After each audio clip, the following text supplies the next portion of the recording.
মুসা ৩ মাস চোখ খোলেনি, ৯ মাস মুখে কোনো শব্দ ছিল না। চিকিৎসকেরাও নিশ্চিত ছিলেন না সে আদৌ স্বাভাবিক জীবনে ফিরতে পারবে কিনা। কিন্তু আজ ছোট্ট মুসা হাসে, টুকটাক কথা বলে। তবু তার লড়াই এখনো শেষ হয়নি। ২০২৪ সালের ১৯ জুলাই রাজধানীর রামপুরার মেরাদিয়া হাট এলাকায় বাবার সঙ্গে আইসক্রিম কিনতে নিচে নেমেছিল বাশিদ খান মুসা। বাসার ফটকের ভেতরেই মাথায় গুলি লাগে তার। একই গুলি বিদ্ধ করে দাদিকেও।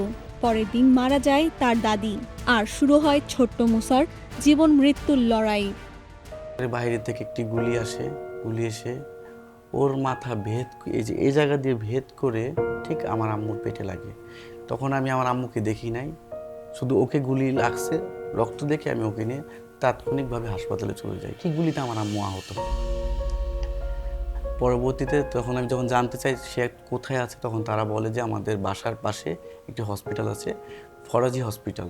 পরবর্তীতে আম্মুকে সকাল ৬টার দিকে আমরা ঢাকা মেডিকেলে নিয়ে আসি পর হঠাৎ করে অবস্থা খারাপ হয়ে যাওয়ার পর ৭টার দিকে ডক্টর তাকে মৃত ঘোষণা করে। মুস্তাফিজুর রহমান ও নিশামণি দম্পতির একমাত্র সন্তান মুসা। এখন তার বয়স প্রায় ৮.৫ বছর। দীর্ঘ চিকিৎসার পর রাজধানীর মালিবাগের ভাড়া বাসায় ফিরেছে সে। নাম ধরে ডাকতেই মুখ তুলে তাকায়, মৃদু হাসে। কেমন আছে প্রশ্নের উত্তরে কথা না বলে বা হাতের বুড়ো আঙ্গুল তুলে জানিয়ে দেয় ভালো আছে। যেমন কথা বলতে পারতেছে, জানুয়ারি মাস পর্যন্ত নড়াচড়াই করতে পারে না। পরবর্তীতে এপ্রিল মাসে আমরা ঢাকায় এসে বললাম। ঢাকায় এসে আসার পর তখন সিএমএইচ এর ডক্টররা বললো যে দেখেন, কেবল ও সিঙ্গাপুর থেকে আসলো, যেহেতু বাইরে ৩.৫ থেকে ৪ লক্ষ টাকা খরচ। তখন আমরা আবার সিএমএইচে থাকি, ৪ মাস সিএমএইচে আমরা ওর চিকিৎসা দিচ্ছি। তখন ফিজিওথেরাপি আমরা দিচ্ছি।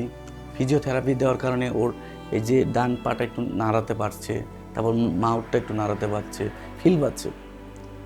তখন আবার আমরা জুলাই মাসে যাই সিঙ্গাপুরে, মানে ফার্স্ট ফলো আপের জন্য। ওখান থেকে যাওয়ার পর তারা বলে দিছে যে ঠিক হবে যদি আপনি নিয়মিত physiotherapy, occupation therapy, space therapy দিতে পারেন, তাহলে ওর মানে ফুললি তো রিকভার হতে পারবে না, 90% রিকভার হতে পারবে। মুসার চিকিৎসার বিষয়টি জাতীয়ভাবে আলোচনায় আসে প্রথম আলোতে ধারাবাহিক সংবাদ প্রকাশের পর। এরপর ব্যক্তি, বিভিন্ন সংগঠন এবং সরকার সবাই এগিয়ে আসে। চ্যানেল আই এয়ার অ্যাম্বুলেন্সের ব্যবস্থা করে। দেশের চিকিৎসক, প্রবাসী বাংলাদেশি ও অসংখ্য শুভানুধ্যায়ী অর্থ সহায়তা দেন। সরকারও সিঙ্গাপুরের চিকিৎসার ব্যয় বহনের উদ্যোগ নেয়। সিঙ্গাপুরে প্রায় ৫.৫ মাস চিকিৎসার পর ২০২৫ সালের এপ্রিলে দেশে ফেরে মুসা। এরপর তাকে সরাসরি ভর্তি করা হয় সম্মিলিত সামরিক হাসপাতাল সিএমএইচে। সেখানে দীর্ঘ সময় চলে চিকিৎসা ও পুনর্বাসন। গুলিবিদ্ধ হওয়ার পর দীর্ঘ ৯ মাস মুসা একটি শব্দ বলতে পারেনি। এমনকি ব্যথা হলেও কাদার আওয়াজ বের হতো না। ২০২৫ সালের ২০ এপ্রিল ফিজিওথেরাপির সময় হঠাৎ শব্দ করে কেঁদে ওঠে সে। সেদিন থেকেই ধীরে ধীরে ফিরে আসতে শুরু করে তার কণ্ঠস্বর। সিঙ্গাপুরের চিকিৎসার সময় মুসার মাথা, গলা ও পেটে ২০টির বেশি অস্ত্রোপচার হয়েছে। তবে চিকিৎসা এখনো শেষ হয়নি। সংক্রমণের ঝুঁকির কারণে নিয়মিত হাসপাতালে নিয়ে ফিজিওথেরাপি করানো সম্ভব হচ্ছে না। আবার বাসায় থেরাপিস্ট আনাও পরিবারের জন্য ব্যয়বহুল। স্বাস্থ্য মন্ত্রণালয়ের কাছে বিনামূল্যে বাসায় ফিজিওথেরাপির আবেদন করা হলেও এখনো কোনো সিদ্ধান্ত হয়নি। ওকে নিয়ে আবার সিএমএইচে বোর্ড মিটিং বসার পর তারা ডিসাইড করলো যে ওর যে অবস্থা দেখে বললো না, ওকে আবার পাঠানো লাগবে। তখন সিএমএইচ থেকে আমাদের প্রপারলি ডকুমেন্টগুলো স্বাস্থ্য মন্ত্রণালয়ে পাঠিয়ে দেওয়ার পর আমি ১৫ দিন পর্যন্ত অপেক্ষা করছি। স্বাস্থ্য মন্ত্রণালয় আমাকে জানাইছে যে তারা কোনো কাগজই পায়নি। পরবর্তীতে আমি নিজে আবার সিএমএইচে ২ দিন ঘুরে কাগজপত্র আবার নতুন করে বানিয়ে নিয়ে ওটা আমি নিজের হাতে আবার স্বাস্থ্যমন্ত্রী দিয়ে আসছি। আজকে প্রায় ২০ দিনের উপরে হবে আমরা দিয়ে আসছি, কিন্তু এখন আমি কোনো ফিডব্যাক পাই নাই। তাই এখন আমার খুব দ্রুত ওকে আবার বিদেশে নিয়ে যাওয়া দরকার।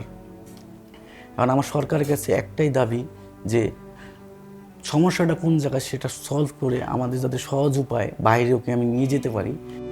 সিএমএইচের পেডিয়াট্রিক নিউরোলজি বিভাগের অধ্যাপক কর্নেল নাজমুল হামিদ বলেন, মুসার সুস্থ হতে দীর্ঘমেয়াদী চিকিৎসা, নিয়মিত ফিজিওথেরাপি এবং নিবিড় পরিচর্যা প্রয়োজন। মুসা কিছু খাবার খুলে খেলেও নাকে লাগানো ফিডিং টিউব এখনও খোলা যায়নি। বিশেষ পুষ্টিকর খাবার, ওষুধ আর নিয়মিত থেরাপির ওপরই নির্ভর তার জীবন। একটি গুলি কেড়ে নিয়েছে তার স্বাভাবিক শৈশব, কিন্তু পরিবার এখনো আশা ছাড়েনি। ছেলেকে পুরোপুরি সুস্থ করে তুলতে সমাজ ও রাষ্ট্রের সহযোগিতা চান মুসার বাবা।